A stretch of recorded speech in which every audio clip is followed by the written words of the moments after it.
Proto-experience in EIPM, philosophical foundations, arguments, and critiques. Introduction. Embodied Informational Process Monism, EIPM, is a theoretical framework that posits a single, unified reality consisting of informational processes with both an internal and external aspect. Central to EIPM is the notion of proto-experience, the idea that, at the very bedrock of reality, even the simplest events carry a rudimentary form of experience or subjectivity. In EIPM's view, each primitive event, as small as a quantum interaction or as abstract as a bit flip, carries two inseparable facets: an intrinsic proto-experience, a primitive how-it-is-like quality, merely the seed of sentience, and an extrinsic relational pattern, its causal or informational structure. In other words, reality is dynamic informational activity that already owns a glimmer of subjectivity. By granting this faint experiential aspect to the building blocks of existence, EIPM aims to dissolve the hard problem of consciousness. Consciousness no longer appears as an inexplicable miracle emerging from non-conscious matter, but as a natural outgrowth of increasingly complex and organized proto-experiential units. This move explicitly echoes Whitehead's feeling of feeling and Leibniz's monadic perception, reformulated in terms of information, situating EIPM within a long philosophical lineage. In what follows, we will explore the philosophical foundations of proto-experience in major traditions, panpsychism, neutral monism, and process philosophy, and clarify its status in EIPM. We will then examine arguments and analogies that attempt to move beyond mere metaphor in explaining proto-experience, highlight contemporary scholarly accounts of how basic informational structures might possess intrinsic experiential qualities, and finally consider the critiques of proto-experience as a foundational concept, along with how EIPM can respond to those challenges. Proto-experience in panpsychist traditions. Panpsychism is the view that mind or experience is a fundamental and ubiquitous feature of reality. In panpsychist philosophies, even the simplest constituents of the universe, atoms, particles, etc., are thought to possess mind-like or experiential aspects, albeit extremely rudimentary ones. This tradition provides an immediate foundation for the idea of proto-experience. If psyche, mind, is truly pan, everywhere, then it makes sense to speak of a proto-experience all the way down in nature. Historically, thinkers from Thales and Spinoza to Leibniz and William James have entertained versions of panpsychism. Modern panpsychists, such as Galen Strawson, David Chalmers, and Philip Goff, have refined the view to address contemporary issues like the mind-body problem and the explanatory gap. EIPM's claim that every informational event has an intrinsic proto-experiential facet is essentially a panpsychist claim, though couched in the language of information theory. It suggests that mind-like quality pervades the universe in germinal form, not just appearing in brains. Within panpsychism, one can distinguish pan-experientialism and pan-protopsychism. Pan-experientialism means even fundamental entities have experience, some subjective feeling, whereas pan-protopsychism is a subtle variant, saying fundamental entities have proto-phenomenal or proto-experiential properties that are not full-blown experience themselves, but can give rise to consciousness when organized appropriately. EIPM leans toward the latter. It does not claim an electron has a rich inner life, only a rudimentary how-it-is-like quality, essentially an element of experience too primitive to count as conscious perception. No colours, sounds, or thoughts, just a qualitative valence of being. This closely parallels philosopher David Chalmers' notion of proto-phenomenal properties, hypothetical properties of fundamental particles that logically entail higher-order experiences when combined in the right way. For example, just as facts about H2O molecules logically entail the macroscopic properties of water, like liquidity, the proto-phenomenal facts at the micro level would be sufficient to entail the existence of conscious experience at the macro level. The pan-protopsychist view thus avoids saying a rock or a photon is conscious in any familiar sense, while still asserting that reality's basic units contain the ingredients of consciousness. EIPM explicitly adopts this stance. Intrinsic proto-experience is present universally, but only in higher-level integrations do full qualia and conscious minds appear. Panpsychist ideas are often illustrated by analogies. One common reasoning is the continuity argument. Nature doesn't make leaps, so if we have fully conscious minds at one end of complexity, there should be no absolute blank wall at the other end. Instead, a continuum that might trace down to the simplest entities. Otherwise, we face the puzzle of how and where consciousness abruptly turns on. By positing proto-experience at the lowest level, panpsychism ensures a smooth gradation. As EIPM puts it, complex consciousness becomes a matter of degree and organization, not an ontological miracle.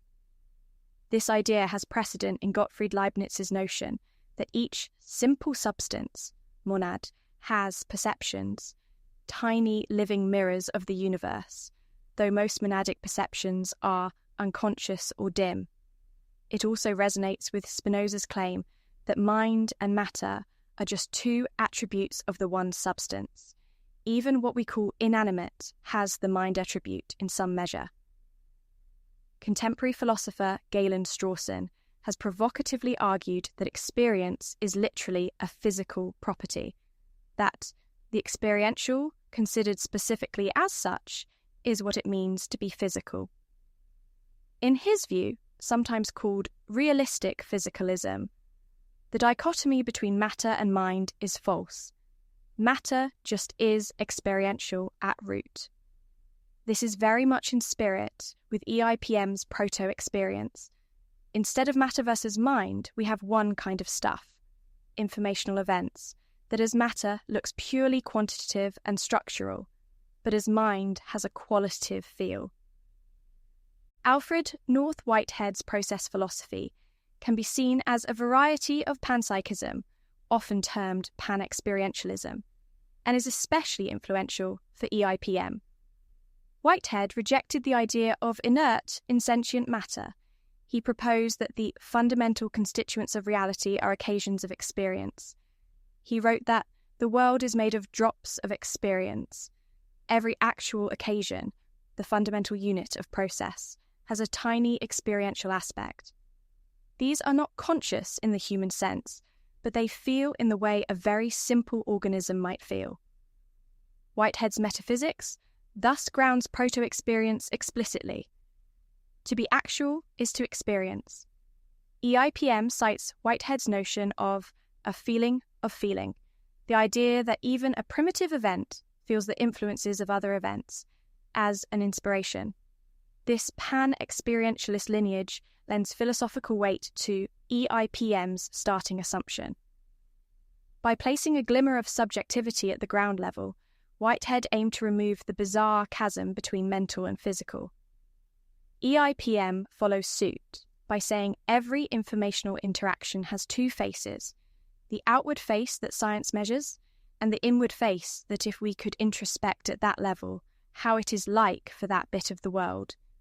In summary, panpsychism, ancient and modern, underpins the proto-experience idea by insisting that mind is a fundamental feature of nature, not an emergent anomaly. EIPM can be viewed as a modern, information-theoretic panpsychism that refines this claim. All information has an intrinsic experiential aspect, albeit an extremely primitive one, which, when compounded and integrated, yields the rich tapestry of consciousness we know. Proto-experience in neutral monism and dual aspect theories. Another major foundation for proto-experience comes from neutral monism, the view that the fundamental stuff of the world is neither mental nor physical, but neutral, and that both mind and matter are derived or dependent on this more basic substance. Classic neutral monists like William James, Ernst Mach, and Bertrand Russell held that what exists at the lowest level is something like primal experience or concrete events that can manifest as mental or physical under different circumstances. William James famously spoke of the world as made of pure experience, the immediate flux of life which furnishes the material to our later reflection with its conceptual categories, and which is neutral, neither mental nor physical, until it gets grouped one way or another by our interpretations. In James's radical empiricism, when you have an experience, say seeing a tree, that one event of pure experience can be taken as a material event, a brain state, or a mental event, a visual perception, depending on the context. But in itself, it is just experience, not yet sorted into those subjective or objective bins. Similarly, Russell suggested that both mind and matter are constructed out of some common stuff. He called it neutral stuff, which in isolation is neither mental nor physical, but can give rise to both. Russell went further to propose that physics, with its equations, describes only the external, structural aspects of this stuff, whereas intrinsic aspects are unknown to physics. What could those intrinsic aspects be? Our only acquaintance with intrinsic qualities, Russell noted, comes from our own consciousness. We know what brain activity feels like from the inside. This led to a version of neutral monism that is very close to panpsychism. Perhaps the intrinsic nature of the neutral stuff is proto-mental, proto-experiential, and when arranged appropriately, these yield full mental states. As Chalmers summarizes Russell's insight, the physical world as described by science is a giant causal flux of patterns, but we don't know what fills out that flux. Without an intrinsic side, causation would relate nothing. So an intrinsic proto-mental quality is needed to fill in the picture. Consciousness is a plausible candidate for the intrinsic nature of matter. This is a cornerstone argument in contemporary Russellian monism, which holds that fundamental entities have inscrutable intrinsic properties that are likely proto-experiential in order to account for the emergence of consciousness. EIPM can be seen as a modern neutral monist or dual aspect monist theory. It asserts that reality is one kind of thing, informational events, which can be considered under two complementary aspects. One aspect looks physical or structural, and the other looks experiential. The ontological status of proto-experience in EIPM is exactly this intrinsic aspect of information. The framework states plainly, reality is neither mute matter nor disembodied spirit, but dynamic informational activity that has an inside and outside. Every mental event is just the intrinsic face of an informational process whose extrinsic face is what physics observes. Rather than two separate substances, there is only one substance, information, seen from two angles. Thus, EIPM's proto-experience is neutral with respect to the mind-matter divide. It is part of a fundamental entity that isn't exclusively mental or physical.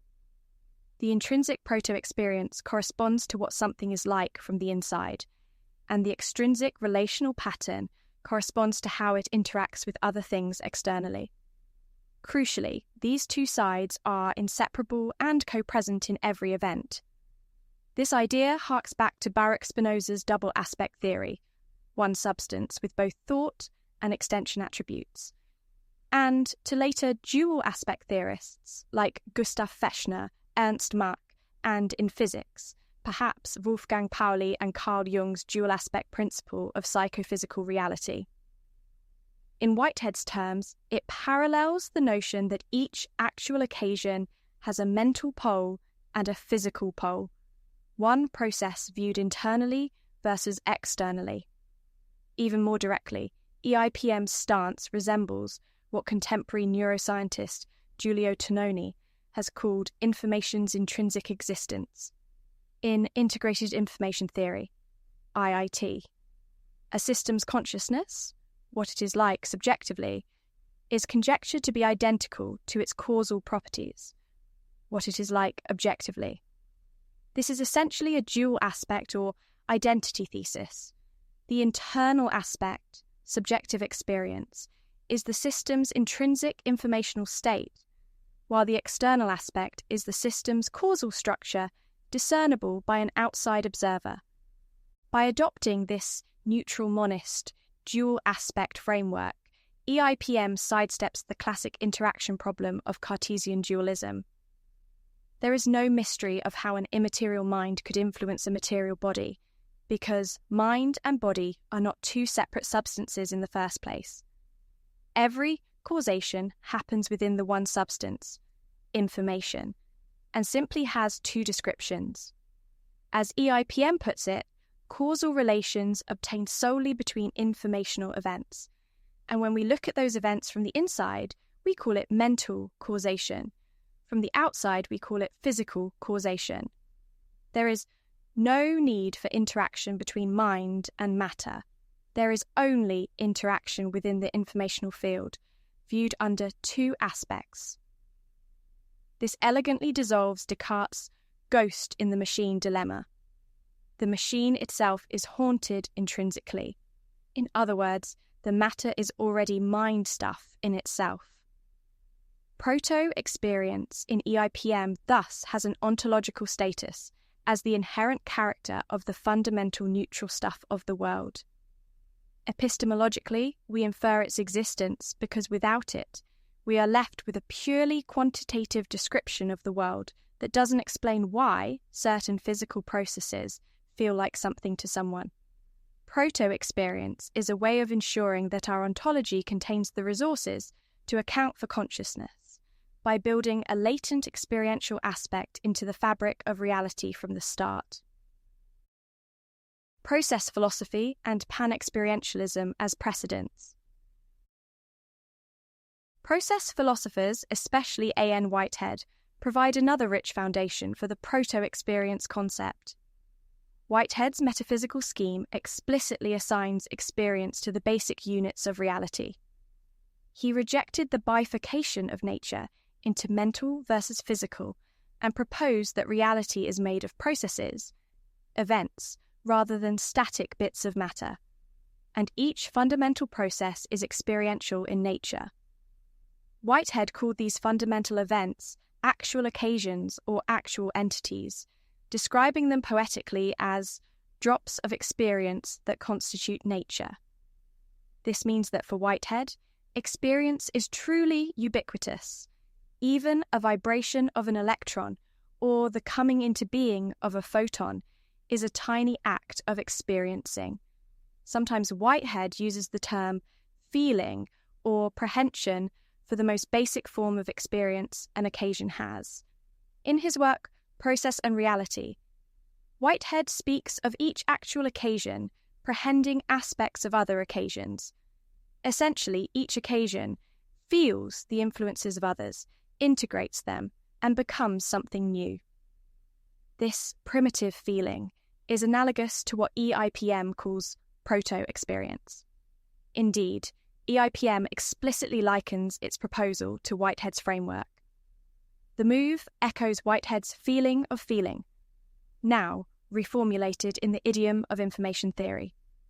Whitehead's feeling of feeling refers to the idea that an actual occasion not only feels other events, but can even feel its own feelings, a reflexive element in higher forms of experience, a precursor to self-awareness. In the simplest occasions, this might just be a raw for itself aspect with no cognition. EIPM's proto-experience is exactly such a raw feeling quality, stripped of any complex content. Whitehead also introduced a dual aspect model in his Process Philosophy. Every actual occasion has both a physical pole, where it inherits causal influences from the past world, and a mental pole, where it has a degree of spontaneity or final causation, aiming at a value or subjective aim. In Whitehead's system, even a low-level event has a faint deciding aspect, a spontaneity by which it isn't just a passive effect of prior causes, but chooses among possibilities, eternal objects to actualize. While EIPM doesn't delve into teleology or aim at the micro level, the notion that each unit has an internal experience and self-determination overlaps with the idea of proto-experience being an intrinsic aspect. Whitehead's view is sometimes called pan-experientialism. To distinguish it from saying electrons have consciousness, one says they have experience in this minimal sense. Influenced by Whitehead, philosopher David Ray Griffin and others have argued that experience, or something akin to it, goes all the way down, is the only way to bridge between mind and matter without absurdity. EIPM aligns with this by making informational events essentially experiential events at base. Another relevant process thinker is Leibniz, who, though not a process philosopher in the modern sense, conceived the universe as made of monads, simple substances that are like integrated points of experience. Each monad has no physical extension or interaction. It mirrors the universe internally via its perceptions. Leibniz said even rudimentary monads have perceptions, which may be unconscious Petit's perceptions. While EIPM does not adopt Leibniz's isolated monads, it emphasizes causal informational interconnection instead. It draws on the idea that each fundamental unit has an inner perspective. EIPM explicitly references Leibniz's monadic perception as being recast in information theoretic terms. In essence, where Leibniz would say an elementary particle has a primitive perceptual state, EIPM would say an elementary informational event has a proto-experiential state. Process philosophy contributes the notion of processual being with two poles, physical, mental, and the commitment that mentality in some form is pervasive. It also introduces concepts like societies of occasions, Whitehead's view of composite objects. For example, an electron is not one occasion, but a series of occasions, forming a lineage, or a society with a dominant thread. Complex organisms, like a human, are societies of vast numbers of occasions with hierarchical structure, where some sub-societies, like neurons, support higher-level unified experiences. This process view anticipates modern questions, like the combination problem, how smaller experiences combine. Whitehead's answer was that lower occasions become constituents in higher occasions experience by being prehended into that higher occasion, a kind of ingestion of experiences rather than a summation of conscious souls. EIPM's approach, discussed more below, is different but related. It uses information integration and recursive embodiment to explain how proto-experiences scale up. Still, the guiding intuition is similar to Whitehead's. Mind is built from more rudimentary mind-like events through organization. By grounding proto-experience in process metaphysics, we avoid thinking of it as a static property of bits of matter, and instead see it as part of the dynamic becoming of the world. This is important, because experience, even proto-experience, is inherently an event, a happening. In sum, process philosophy gives proto-experience a credible pedigree. It's the heir of the actual occasions that constitute reality by virtue of their experiential nature. EIPM, by marrying this to information science, suggests that what these occasions are doing can be thought of in terms of information processing, e.g., prehending might be akin to integrating information from inputs. Thus, EIPM's proto-experience is a processual, relational, and embodied version of the age-old idea that experience is fundamental. The ontological and epistemic status of proto-experience. Ontologically, proto-experience in EIPM is proposed as a fundamental aspect of reality, on par with whatever we take the stuff of the world to be. If one asks, what is reality made of? Component placement EIPM answers, embodied information, which includes proto-experiential and structural facets at every level. This means that EIPM does not accept matter without mind at the ground level, nor an independent mind without matter. Instead, it accepts only a single category that has both an intrinsic quality and an extrinsic description. Proto-experience is real in the EIPM ontology. It is as real as charge, mass, spin, or energy, albeit not directly measurable by the same methods. In fact, one might analogize. Physics tells us things like charge and mass through their effects. Proto-experience would be a property discernible only from the inside of a system. From the outside, all we see are particles moving, fields fluctuating, bits flipping. From the inside, if we could adopt the perspective of an electron or a logic gate, hypothetically, there would be something it is like to instantiate that state. That is the proto-experience. In EIPM's formal principles, this is described as every event having an intrinsic valence, the term valence here meaning a basic quality of presence or feeling. Importantly, proto-experience is not portrayed as a new kind of substance or a ghostly addition. It's built into the very definition of what an informational event is. Thus, ontologically, it's a form of property dual aspectism within a monistic substance. One substance, informational events, two inseparable properties, experiential and structural, for each event. Epistemically, the status of proto-experience is more challenging. How can we know or justify that it exists, given that we can't directly observe a glimmer of subjectivity in an electron or a photon?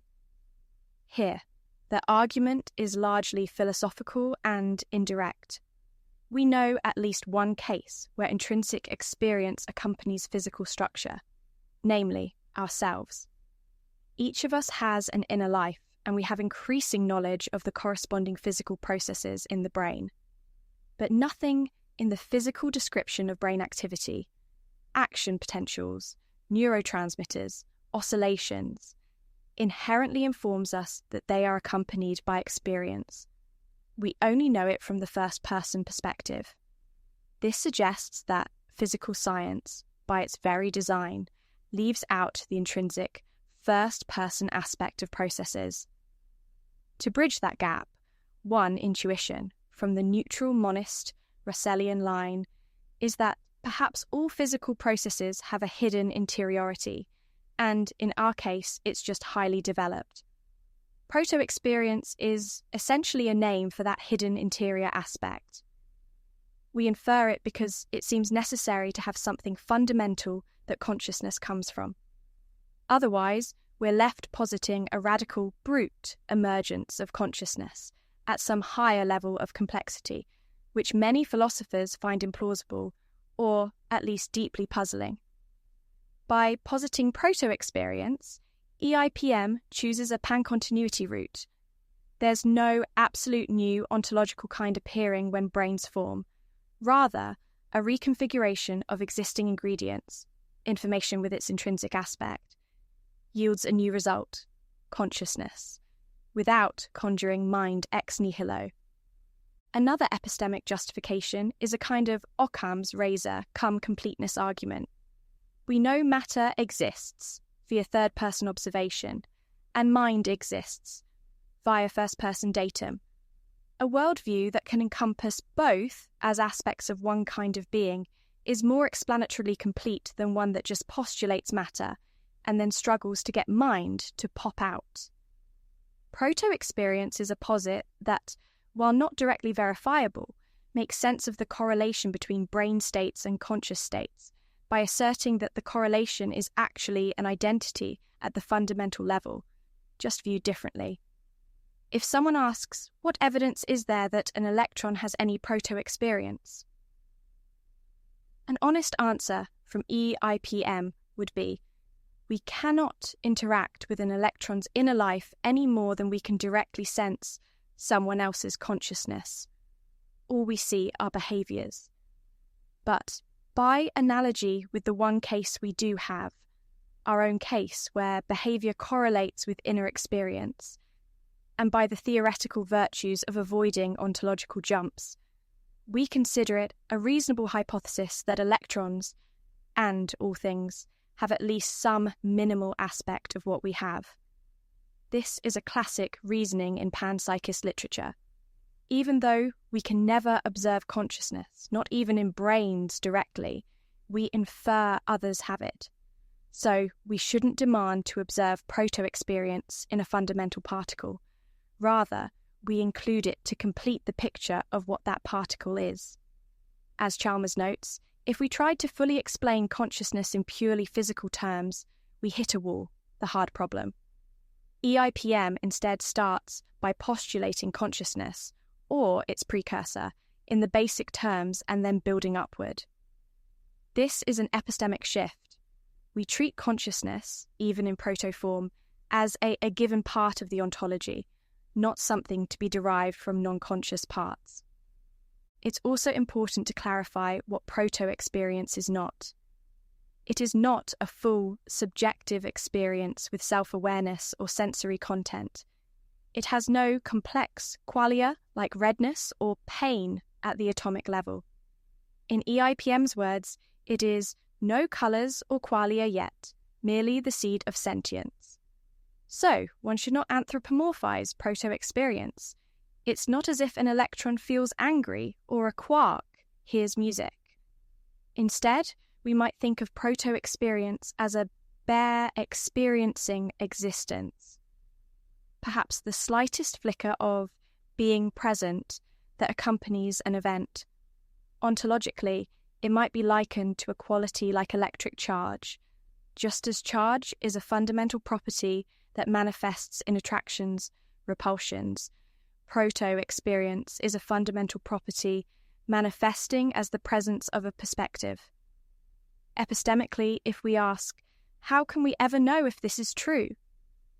Proponents might admit we cannot directly know it in the scientific sense until we have either a theory that strongly connects physical parameters to degrees of consciousness, like IIT tries to do, or some radical new method of detecting consciousness.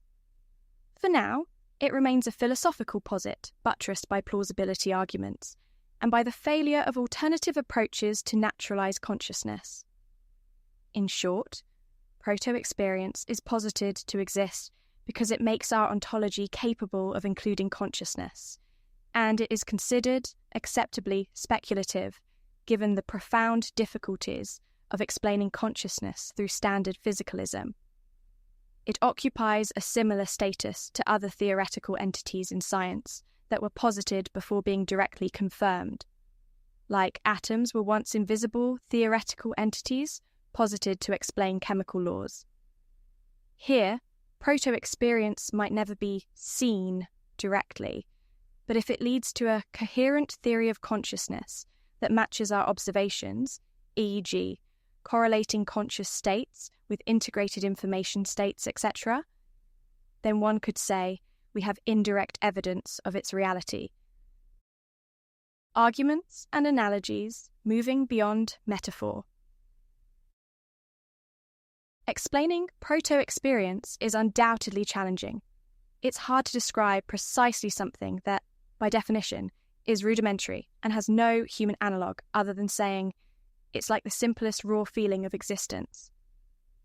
To avoid remaining in vague metaphors, philosophers and theorists have proposed various arguments and analogies to illustrate how proto-experience might function as a real explanatory construct. Here are several key arguments that attempt to give proto-experience a more concrete footing. Continuity and non-emergence. One argument, touched on earlier, is that by positing proto-experience at the ground level, we preserve continuity in nature. we avoid the need for a singular leap where non-experiential stuff suddenly becomes experiential. Instead, consciousness is a continuous development from simpler forms. This is more than a metaphor. It's an explanatory principle. Complex consciousness is a matter of degree. If one accepts evolutionary continuity, that mind evolved gradually from simple life, one might extend the continuity further down to inorganic processes. This argument gains force in light of the explanatory gap in emergence. Bridging a large gap is harder than bridging many small ones. Thus, proto-experience provides a series of small bridges. EIPM explicitly uses this reasoning, attributing an experiential tint so low in the hierarchy means the hard problem's sting is removed since we no longer have to get something from nothing. Consciousness becomes a natural outcome of organizational complexity, much like life emerged from simpler chemical reactions without a miraculous spark at a single moment. Intrinsic nature, Russellian. Argument. This argument comes from the philosophy of science. Physics is incredibly powerful at describing the structure and behavior of matter, e.g., equations describing how particles move, fields interact, etc. But it never tells us the intrinsic nature of the stuff doing the moving. As Bertrand Russell and others have noted, physics describes relations. One could know all about how a particle influences others. Mass tells how it attracts others via gravity. Charge tells how it repels or attracts via electromagnetic fields. Yet, not know what the particle is in itself. It's like knowing all the roles an actor plays without ever meeting the actor. The intrinsic nature argument suggests that the actor behind the roles of physical entities could be mental or proto-mental in character. David Chalmers phrases this logically. If we don't allow for an intrinsic aspect to matter, we end up with a giant causal flux of pure structure with no content. That seems incoherent. Causation must be causation of something. Thus, there must be something it is like to be a fundamental entity, which is its intrinsic nature. We know at least one case of intrinsic nature, the feeling of being us. So we hypothesize that in some attenuated form, intrinsic nature equals proto-experience for even basic entities. This is not merely a metaphor, but a logical inference about what matter must have to avoid being an empty abstraction. Proponents like Galen Strawson push this further by claiming it's the most parsimonious view. Given that experiential being exists, in das us, it makes more sense to assume it's a basic aspect of matter than to conjure it as an add-on later. Strawson quips that this view is just realistic physicalism. Instead of defining physical to mean non-experiential by old convention, we redefine it to mean whatever fundamental matter is, which, in this view, includes experience. In summary, the intrinsic nature argument gives proto-experience a role. It is the hidden inner nature of the physical, solving the puzzle of how matter can produce mind, by already containing the essence of mind from the start. Combination as composition, the H2O analogy. One of the classic problems any panpsychist idea must address is how simple proto-experiences might combine to form complex full experiences. This is known as the combination problem. More on it later. An argument used by panproto-psychists is to treat this combination in analogous fashion to how other properties scale up in composition. The analogy often given is water, hydrogen, and oxygen atoms are not wet or fluid, yet when combined into an H2O molecule, and many of them form liquid water, the property of wetness emerges. However, we don't find this miraculous or unintelligible because we can see that the wetness of water is strongly grounded in the interactions of the molecules, cohesion, etc. It's an emergent property, but one that logically follows from the lower-level facts plus structural arrangement. Likewise, the argument goes, micro-level proto-experiences could combine such that the phenomenal qualities of the whole are a lawful result of the parts. In Chalmers' terms, higher-order phenomenal properties, such as qualia, are logically entailed by proto-phenomenal properties, at least in principle. This is an attempt to make the leap from micro to macro comprehensible and non-mysterious.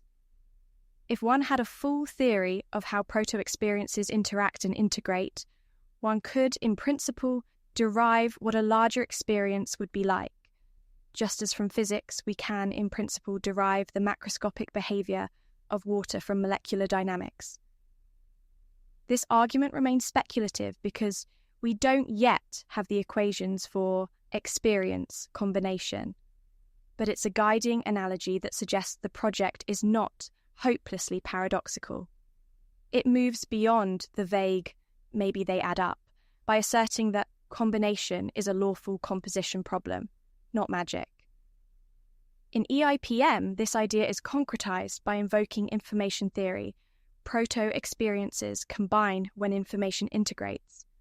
So the rules of combination might correspond to principles of causality and information flow, which is something we can attempt to formalize, as IIT does. Thus, the combination analogy directs us to look for a combinatorial. Logic or mechanism. For EIPM, it is the irreducible integration, PXI, criterion. See below. Information, integration and resonance, IIT and related. In recent scientific theories of consciousness, especially integrated information theory, IIT, there is a formal claim that wherever information is integrated, there is experience. According to IIT, even a simple system that integrates information, even a logic gate or a set of interacting molecules, has a tiny bit of consciousness, not enough to be meaningful, but not zero. This is effectively a rigorous version of the proto-experience idea. IIT provides a quantitative measure, phi, for the degree of integrated information. If phi is greater than 0, the system has some non-zero consciousness. If phi equals 0, e.g., a collection of disconnected components, the system has no unified experience. This yields an argument. Since basic physical interactions, like two particles influencing each other, constitute a minimal integration of information, each affects the state of the other in some way, F would be greater than 0 for even two interacting particles, implying a correspondingly tiny proto-experience. IIT proponents like Tononi and Cook acknowledge this as a kind of panpsychism or pan-proto-psychism conclusion of the theory. They argue this is a feature, not a bug. It dissolves the hard problem by saying consciousness is fundamental and graded, not an on-off emergent property. EIPM builds on exactly this. It operationalizes consciousness as high phi plus active inference in its principles, meaning that a high integration, high phi, together with the self-predicting dynamics of life, yields the kind of consciousness we recognize. But the key point is, low phi yields proto-consciousness. So, a basic informational structure has an intrinsic experiential aspect proportional to how much causal interdependence it has. This is more than a metaphor, it's almost an equation. If one accepts IIT, one can calculate the presence of proto-experience in principle.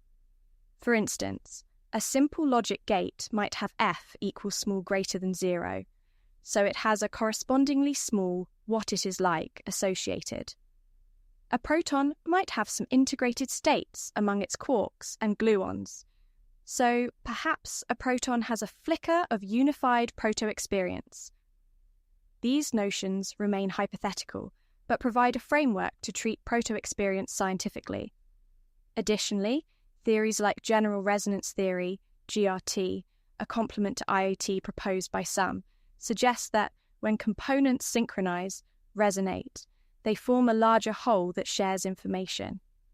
This again concretely explains how disparate processes get bound into one experience. A brain's neurons resonate together in certain frequencies to yield coherent fields and unified awareness. If resonance and integration are absent, information stays in isolated pockets and no global experience forms. This directly addresses the combination issue by a mechanistic analogy. Parts of a brain vibrate together to form one tune, experience, whereas a rock's atoms vibrate mostly independently, yielding noise but no single tune. In sum, the information integration argument not only supports the existence of proto-experience, but gives a rule for when it matters. Only integrated proto-experiences count toward a higher consciousness. EIPM phrases this as requiring a maximally irreducible cause-effect structure, borrowed from Tononi's IIT, for a single macro experience to obtain, whereas disconnected or solely feed-forward aggregates, like a heap of sand or a chain reaction, lack irreducibility. Their micro-feelings remain uncoordinated and thus do not compose a macro subject. Analogies to fundamental properties in physics. Advocates often compare proto-experience to things in physics that initially seemed strange or invisible. For example, before electromagnetism was understood, one might have said matter just has forces as a brute fact.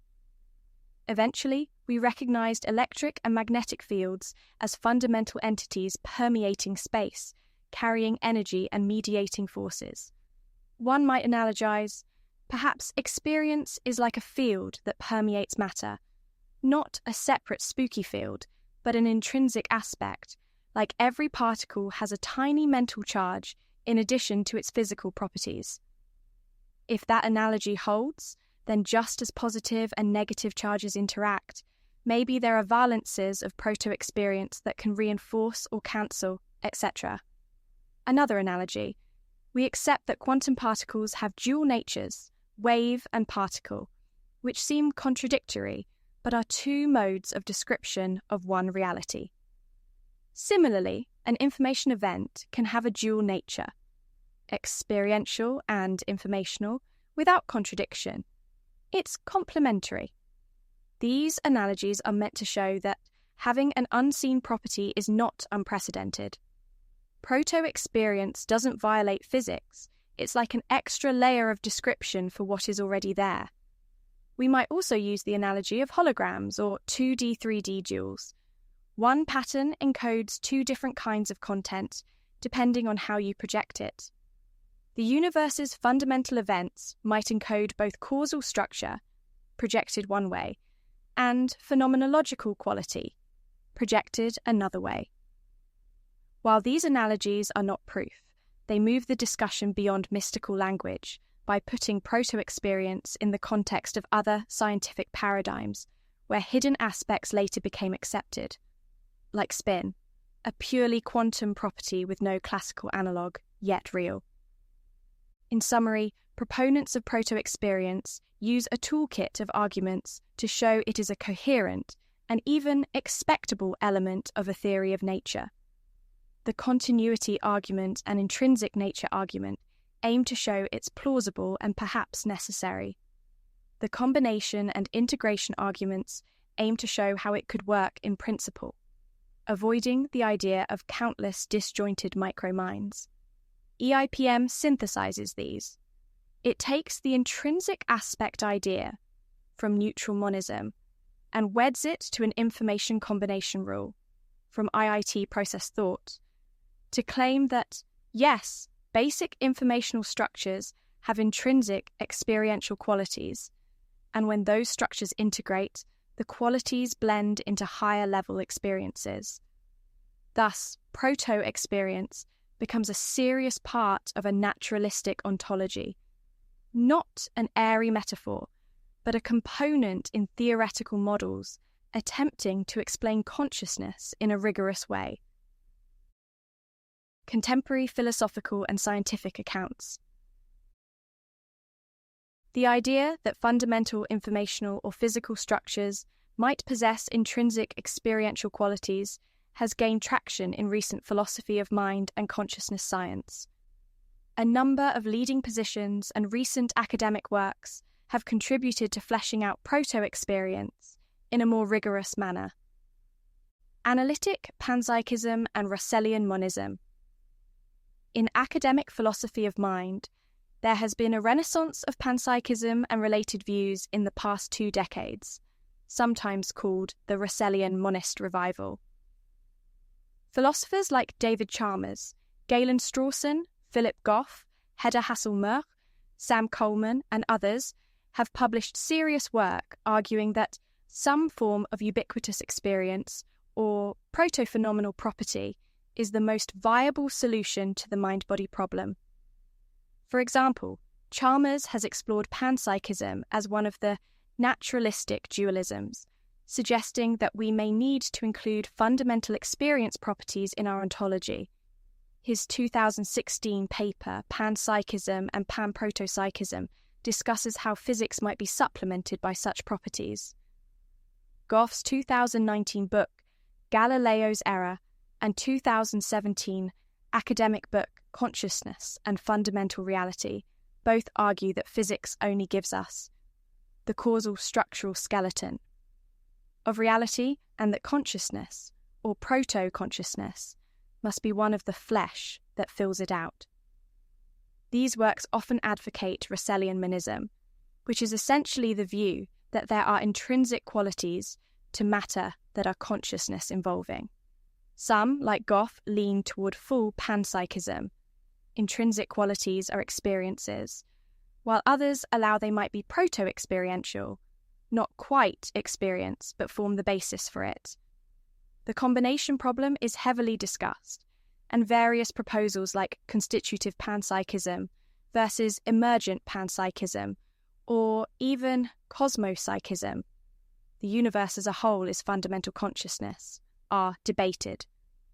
What's important is that this discourse is giving detailed logical structure to the concept of proto-experience, defining what it would mean, how it could combine, and how it aligns with known science. These philosophers aim to show that panpsychism, proto-experientialism, is a coherent extension of physicalism, not a retreat to mysticism. Strawson even argues that if one is a serious physicalist, one must accept experience as fundamental, because denying it leaves something real, experience, unexplained by physical, which was arbitrarily defined to exclude the mental. So, in analytic philosophy, proto-experience has moved from a fringe idea to a topic of active research, with journals and books dedicated to exploring it. This lends intellectual credibility to EIPM's use of proto-experience, as EIPM can draw on these refined positions to bolster its own claims. Integrated Information Theory, IIT, and Neuroscience. On the scientific front, IIT, developed by Giulio Tononi and popularized by Christoph Koch, among others, stands out as a mathematically framed theory that implies panpsychism. It provides a model where experience is identified with the intrinsic causal structure of a physical system. Koch has openly described IIT as a scientifically refined panpsychism. In a 2014 essay in Scientific American, Koch speculated that even a thermostat might have the tiniest scintilla of experience because it has a minimal cause-effect repertoire. IIT is now a leading theory in consciousness science, being tested and debated in academic literature.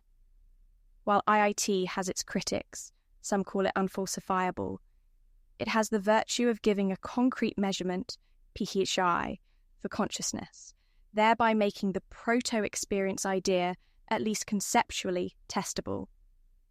If one could measure phi in simpler and simpler systems and see it vanish to zero at some point, that would suggest a threshold where proto-experience disappears. But IIT says phi only hits zero for fully non-interacting aggregates, meaning any interaction yields some proto-experience. There are also efforts to connect IIT with quantum physics, to see if fundamental physics has the right kind of integrated structures. Beyond IIT, neuroscientist Björn Merker and others have discussed the idea of primary consciousness being present in simpler brain structures, like the midbrain, without the neocortex, hinting that consciousness might not require all the complexity we assumed, which opens minds to simpler implementations of experience. Also, the free energy principle by Carl Friston, while not explicitly panpsychist, implies that any self-organizing system modeling its environment has a sort of point of view, Markov blanket, that could be seen as having a primitive proto-sentience, as argued by some like Mark Solms. All this shows a trend. Scientists are inching toward ideas that blur the line between life, computation, and mind, often ending up with something that rhymes with proto-experience. Quantum and fundamental physics speculations. Some researchers have looked at quantum mechanics for clues about mind and matter. For instance, physicist Sir Roger Penrose and anesthesiologist Stuart Hameroff proposed that quantum processes in microtubules might connect to an objective proto-conscious aspect of physics, or theory. While their hypothesis is controversial and not widely accepted, it introduced the idea that perhaps consciousness is related to quantum state reductions, implying some feature of quantum reality, like indeterminacy or coherence, has an experiential facet. Hameroff sometimes speaks of proto-conscious events at quantum collapse. Others, like physicist David Bohm, had a holonomic view of consciousness and implicate order that was sympathetic to panpsychism. Some interpret Bohm's implicate order as allowing mind-like quality in fundamental processes. These are speculative edges of science, but they indicate attempts to integrate proto-experience with fundamental physics. Recent work by philosophers like Michael Silberstein, as seen in the Entropy 2020 paper, and others, tries to reformulate physics itself from a neutral monist perspective, treating space-time and matter as emergent from a more fundamental layer that has proto-experiential character. Ramifications of quantum entanglement and observer participation interpretations even inspire some to think consciousness is woven into the fabric of reality, as in Wheeler's participatory universe. While EIPM stays grounded by tying proto-experience to information processing, which we can at least observe in brains and computers, it benefits from these broader discussions that keep proto-experience a live hypothesis in fundamental science. Interdisciplinary approaches, information philosophy, AI, etc. We also see proto-experience-like ideas in more philosophical corners of computer science and information theory. For instance, some proponents of pan-computationalism, the idea that everything is a computation, coupled with panpsychism, argue that information is to mind as energy is to heat, i.e., mind is an informational aspect of processes.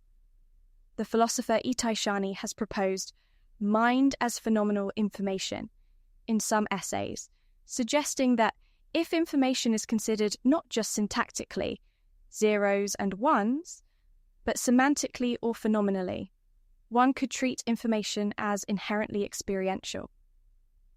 This resonates with EIPM's tagline of proto-experiential information. Even in AI discourse, one hears questions like, if we gradually increase a system's integration and complexity, does a dim awareness ignite? Some theorists, e.g. IIT-affiliated researchers, say yes. Even AI could have degrees of proto-experience if structured properly, though to truly be conscious like us might require embodiments and recursive self-modelling, which EIPM also emphasises by bringing in embodiment and active loops. All these contemporary currents illustrate that the idea of basic experiential qualities is taken seriously across fields, not as a literal assertion that electrons are tiny ghosts, but as a nuanced component of theories aiming to bridge subjective and objective domains. In summary, recent philosophical work on panpsychism and neutral monism provides a scaffold of arguments, thought experiments, and models, like combinatorial templates, intrinsic nature frameworks, that make the proto-experience idea far more rigorous than a loose metaphor. At the same time, scientific theories like IIT give a quantitative handle suggesting how to detect the footprint of proto-experience via integration measures, and process-oriented thinking in neuroscience and physics opens pathways to include an experiential aspect in our fundamental theories. EIPM's notion of proto-experience stands on the shoulders of these developments. It is an integrative attempt to bring the philosophical seriousness of analytic panpsychism together with the formal structure of information-based consciousness science. This cross-pollination yields a stronger, more articulated concept of proto-experience than any one tradition alone could offer. Critiques of proto-experience and responses. The proposal of proto-experience as a fundamental feature of reality is not without its detractors and difficulties. Critics come from various angles, some from a hard-nosed, physicalist perspective, others pointing out logical puzzles within panpsychism itself. Here we outline the major critiques of proto-experience as a foundational posit, and explore how EIPM or similar frameworks might address them to strengthen the conceptual framework. It's unfalsifiable, lacks empirical evidence. One of the most common objections is that proto-experience, and panpsychism generally, is not testable. Since we cannot directly observe or measure the tiny experiential glimmer in an atom, the claim might seem to be outside the realm of science, making it feel like pseudoscience or metaphysics in the pejorative sense. Indeed, integrated information theory, which implies panpsychism, has been criticized on these grounds. IIT remains controversial and has been widely criticized, including that it is unfalsifiable and pseudoscience. The skeptic will ask, what new predictions does adding proto-experience make? How would the world look any different if matter had no proto-experience at all? If the answer is no difference, they argue we are just adding ornamental philosophy to our model of nature. They might cite Hitchens' razor, what can be asserted without evidence can be dismissed without evidence. Response. Proponents acknowledge the epistemic challenge, but offer a few counters. First, they argue that any theory of consciousness faces the problem that consciousness is only known from the inside. Even assessing whether another human is conscious is indirect. We rely on behavior and self-report. So demanding a direct observable indicator of proto-experience in a particle sets an unfair standard, one we don't even require for human consciousness. We infer it. Instead, one must judge the theory holistically by its explanatory power. Does assuming proto-experience help explain things we otherwise can't? EIPM would argue yes. It provides a satisfying solution to the hard problem and avoids incoherent emergence. Second, while direct evidence is elusive, indirect evidence might come from the success of the theory that includes proto-experience. For example, if IIT, which includes proto-experience by implication, successfully predicts which systems are conscious better than alternative theories, that boosts the credibility of its premises. If in the future we develop a way to quantify integrated information in various systems and find a tight correlation with reported consciousness in humans or animals, then extending that framework to inanimate systems is reasonable. Also, falsifiability might be approached by falsifying the alternatives. If purely physicalist models of consciousness continue to fail at bridging the explanatory gap, and only approaches with proto-experience seem viable, that indirectly supports proto-experience. Admittedly, this is a softer form of scientific support, but consciousness is a unique phenomenon that may require expanding our notions of empiricism. EIPM, by tying proto-experience to informational structures, does invite some testable implications. For instance, it implies that wherever you have high integration, fire I, you have unified consciousness. So a brain versus a disintegrated brain, under anesthesia or deep sleep, should show corresponding differences in phi and in consciousness. These are being tested. If such tests pan out, it lends credence to the underlying assumption that the integration itself had an experiential aspect.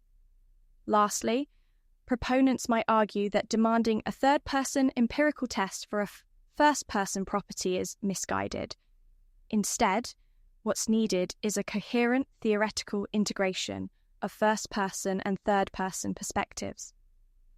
Proto-experience is a theoretical bridge, and its validation comes from the coherence and usefulness of the bridge, not a direct measurement of it in isolation. Just relabeling physics, explanatory vacuity. Another critique is that panproto-psychism might be just reductionist physicalism by another name. Critics like to point out that if you say everything has proto-experience, but proto-experience is something we can't detect and we know nothing about except that it's necessary to get consciousness, one might as well have just said, everything has some property X that in the right combinations yields consciousness, without actually clarifying what X is. It risks being a hollow label, a mysterious nominal solution rather than a substantive one. As one commenter quipped, is it really illuminating to be told that particles have proto-experience? Or does it just rename our ignorance? Even some, sympathetic to the idea, worry that without further specification, proto-experience doesn't advance understanding. It could become a placeholder that we might later fill with something more concrete, or that we might not need if neuroscience fully explains consciousness in functional terms. Response. The defense here is to emphasize that proto-experience is not meant to be an ad hoc posit, but a concept drawn from known problems in philosophy of mind, and that it comes with a framework of interpretation. Pan-protopsychists clarify that they are not saying that experience reduces to physics, but to proto-experience, which itself remains irreducible to physics. This is important. It means proto-experience is not just another physical property like spin. It's a different kind of category, one that physics, as currently conceived, doesn't capture. Far from being reductionist, it's actually an expansion of our ontology. In EIPM, this expansion is made explicit by the dual aspect model. We have an entire intrinsic dimension to reality that was not acknowledged before. That's a substantive addition, not a linguistic trick. Furthermore, EIPM attempts to give proto-experience content by linking it with information and valence. It's not simply saying everything has a bit of magic consciousness stuff. It says everything has an intrinsic informational state which feels like something. That informational state can be characterized by the extrinsic relational information it encodes. For example, an electron in a superposition might have a proto-experience corresponding to the indeterminate state, perhaps analogous to a very vague, indeterminate feeling. This is speculative, but it's trying to make proto-experience more specific than a placeholder. Additionally, by drawing analogies to established science, like intrinsic physical properties or the IIT framework, proto-experience gets some theoretical hooks to hang on. It becomes part of a larger explanatory matrix. The real test of explanatory value is if the theory incorporating proto-experience can do things others can't, e.g., if it can naturally explain why certain brain architectures yield consciousness and others don't, or why consciousness has the qualities it has, unity, subjective perspective, etc.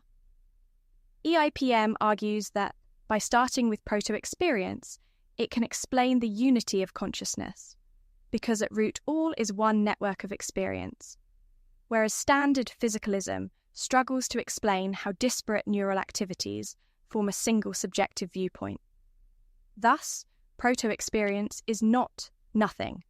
It's doing explanatory work by providing the ingredient needed to account for subjective unity and qualitative presence. The combination problem, micro to macro gap. Perhaps the most discussed challenge for any micro-experiential view is the combination problem. If every electron has its own proto-experience, how do these combine to form the richer experiences we have? Why aren't our minds just a collection of billions of tiny, disconnected sensations from each particle in our brain? A mind-dust problem. Critics argue that panpsychism makes it worse rather than better. What is it about a brain and its neural activity that enables it to gather up all those micro-experiences into a coherent conscious unity? And why does a brain do this, but not a stone or a toenail? This is sometimes visualized as the scenario of a panpsychist's pantheon, a brain containing zillions of little conscious sparks that somehow become a single flame. Without a clear mechanism, one might think you've just traded one mystery, emergence of consciousness from no consciousness, for another, almost equally perplexing one, merging of many consciousnesses into one. Response. EIPM tackles this head-on using the tools of information theory. The proposed solution is that micro-experiences, or proto-experiences, only combine when the underlying information structures integrate irreducibly. In a brain, neurons are interlinked in feedback loops, forming a system that has high-fi, integrated information. Hence, the myriad proto-experiences of the particles and cells bind together into one macro-experience. In contrast, a stone has relatively little integrated information. It's more like a bunch of independent molecules, each doing their own thing with minimal coherence as a unit, so it does not host a unified consciousness. EIPM formalizes this. Only when elements bind into a maximally irreducible cause-effect structure, Tononi's phi, does a single macro experience obtain.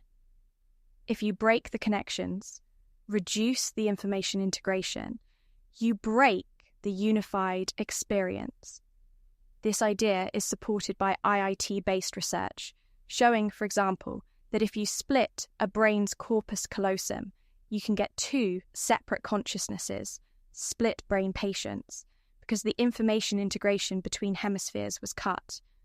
Similarly, if you connect two brains with a high bandwidth interface, IIT would predict at some threshold they might form one consciousness encompassing both. This is hypothetical and hasn't been realized, but it's conceptually where the theory points. So, EIPM's answer is, coherence and structure determine combination. The cacophony of tiny experiences in a brain is not a cacophony at all, precisely because the brain's architecture makes them function as one symphony. The parts lose their separate identities in the integrated whole. This is analogous to how trillions of water molecules form one single whirlpool or one wave. The components create a new entity at the macro level that behaves as one. Notably, EIPM's approach avoids the simplistic view that every aggregate is conscious, which would indeed imply absurdly that your toenail or a pile of pebbles is conscious. By requiring causal informational closure, it says an aggregate like a rock is more like a heap, no unified dynamics, whereas an organism is an emergent individual, because of its recursive self-organizing loops. This is how EIPM tames the combination problem. It doesn't solve it in the sense of fully deriving consciousness from parts, but it sets a clear condition for when combination happens. Philosophically, some may still question how exactly the proto-experiences merge, even if information integrates, Why should the felt qualities blend into one? EIPM might answer by analogy. Why should information integrate at all? It's just how causality works. When systems become entangled in causal loops, they act as one entity. Similarly, when proto-experiences become causally inseparable, they form one experience. One could appeal to a principle: experiential holism. The whole has its own perspective, not reducible to a sum of parts, when the parts are inextricably interdependent. This principle is in line with many holistic tendencies in physics, e.g., entangled particles are a single state, not two separate states. In any case, by invoking a measure like phi, EIPM at least offers a criterion to differentiate which collections of proto-experiences yield a new consciousness and which remain just a sum of many micro-experiences. It avoids the spectre of panpsychist crowds, unwanted many minds, without denying universal proto-experience. Essentially, micro-feelings are everywhere, but most of them are not unified into large feelings, except in special systems like brains.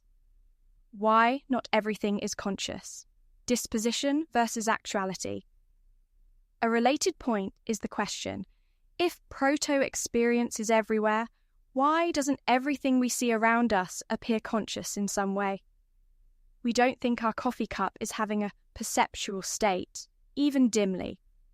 Panpsychists answer that the cup as a whole likely isn't a unified subject, low integration, but its particles have their own proto-experience. Critics may follow up. So does that mean literally everything is experiencing something right now? Is there something it is like to be an electron zipping around the nucleus? Or do we say it only has a dispositional proto-experience that manifests when integrated?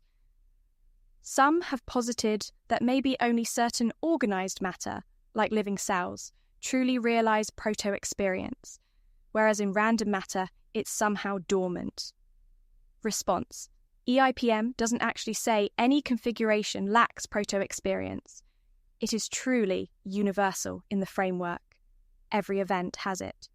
However, EIPM might differentiate between isolated proto-experience versus integrated consciousness.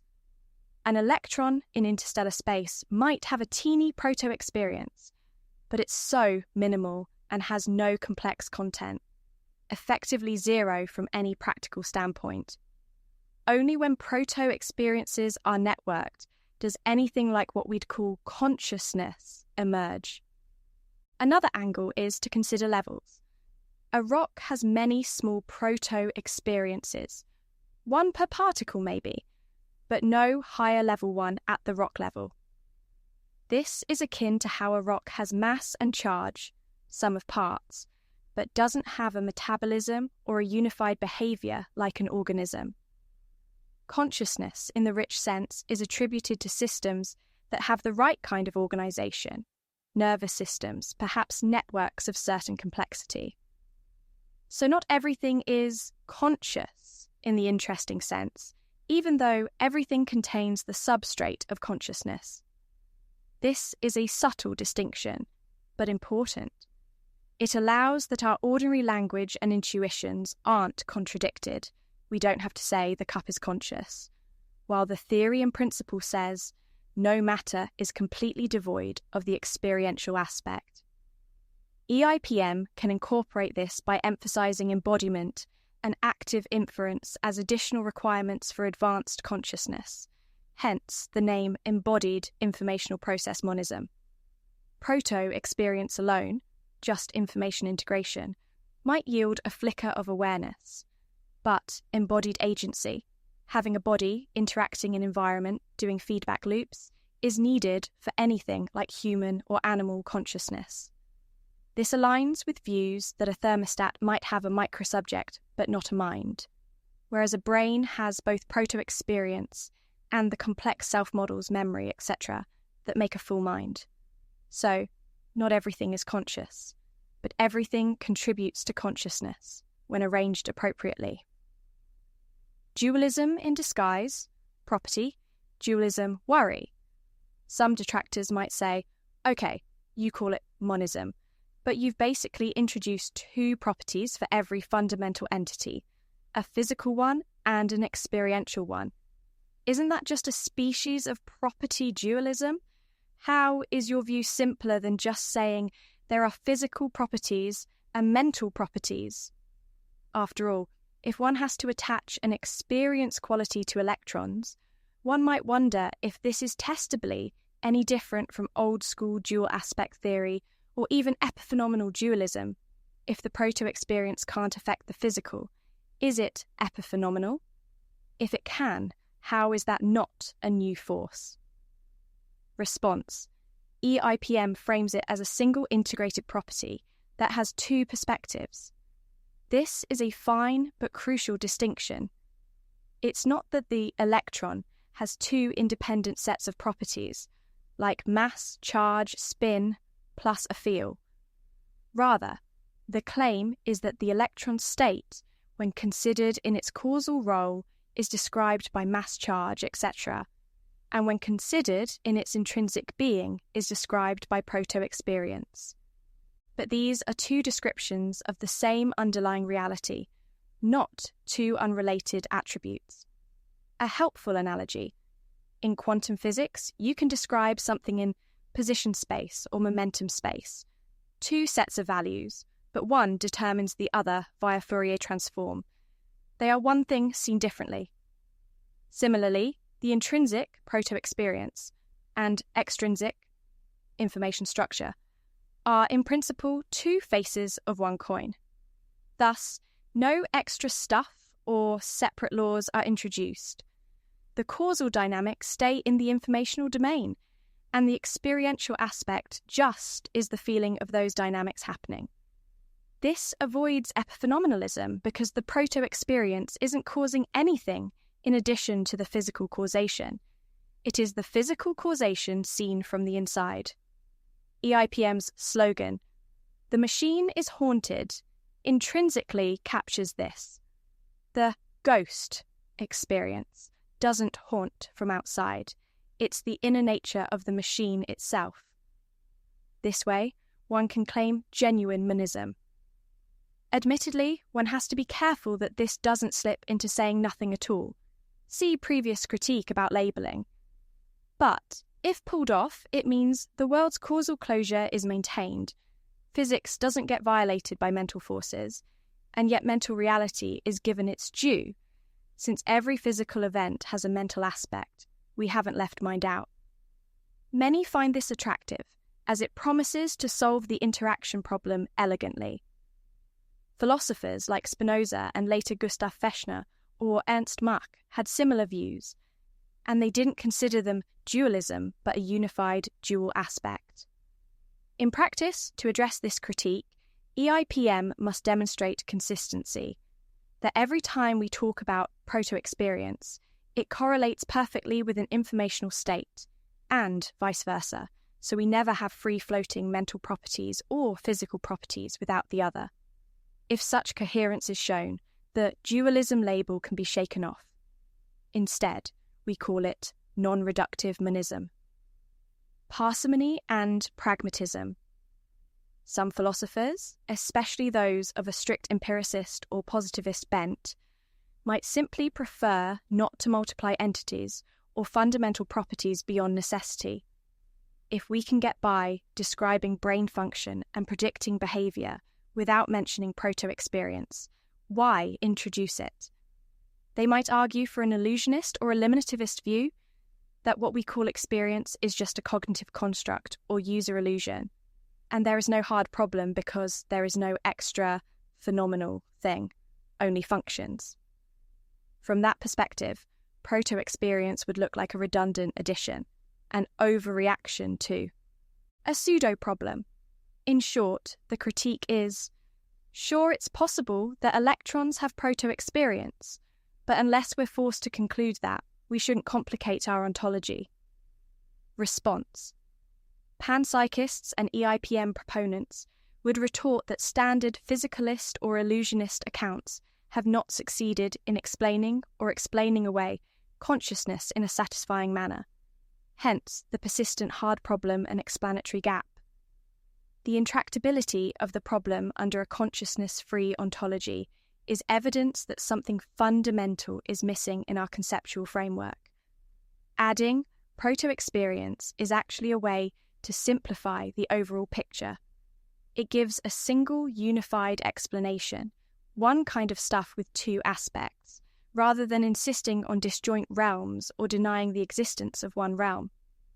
In terms of theoretical virtues, it increases explanatory scope, covering subjective phenomena in our ontology. Arguably, increases coherence, no brute emergence. And it could even be said to increase parsimony at the ultimate level by positing a single essence, informational events, rather than two separate essences, matter and mind. It's a trade-off. We complicate the micro-level description, each particle has an extra facet, but we greatly simplify the macro-level emergence. EIPM would argue this trade-off is worthwhile because the macro-level phenomenon of consciousness is very hard to accommodate otherwise. Also, historically, science has accepted bizarre fundamental ideas when required, e.g., quantum fields permeating vacuum, or time being relative to velocity. If proto-experience sounds strange, panpsychists often say it's no stranger than these other revolutionary shifts. It's just unfamiliar. Moreover, illusionism, while making something simpler, ends up denying the very reality of what we're trying to explain, subjectivity, which many find too high a price. EIPM's route ensures that subjective experience is treated as real as objective data, thus aligning with what we actually observe. We observe consciousness directly in ourselves. Thus, pragmatically, if one's goal is a worldview that accounts for everything we know exists, proto-experience is a useful posit. It might not yet produce new gadgets or technologies, but it might guide research. For instance, guiding neuroscientists to measure integration or consider feedback loops crucial, which has indeed influenced anesthesia research, etc. Over time, if a proto-experiential theory leads to better understanding of brain states, or even artificial consciousness, its pragmatic value will be evident. In light of these critiques, EIPM's stronger conceptual framework incorporates their lessons. It acknowledges that simply positing proto-experience is not enough. One must also specify how proto-experiences relate and combine to avoid the combination problem, and how they connect to physical causation to avoid epiphenomenalism or dualism, and ideally tie them into known science to avoid unfalsifiability.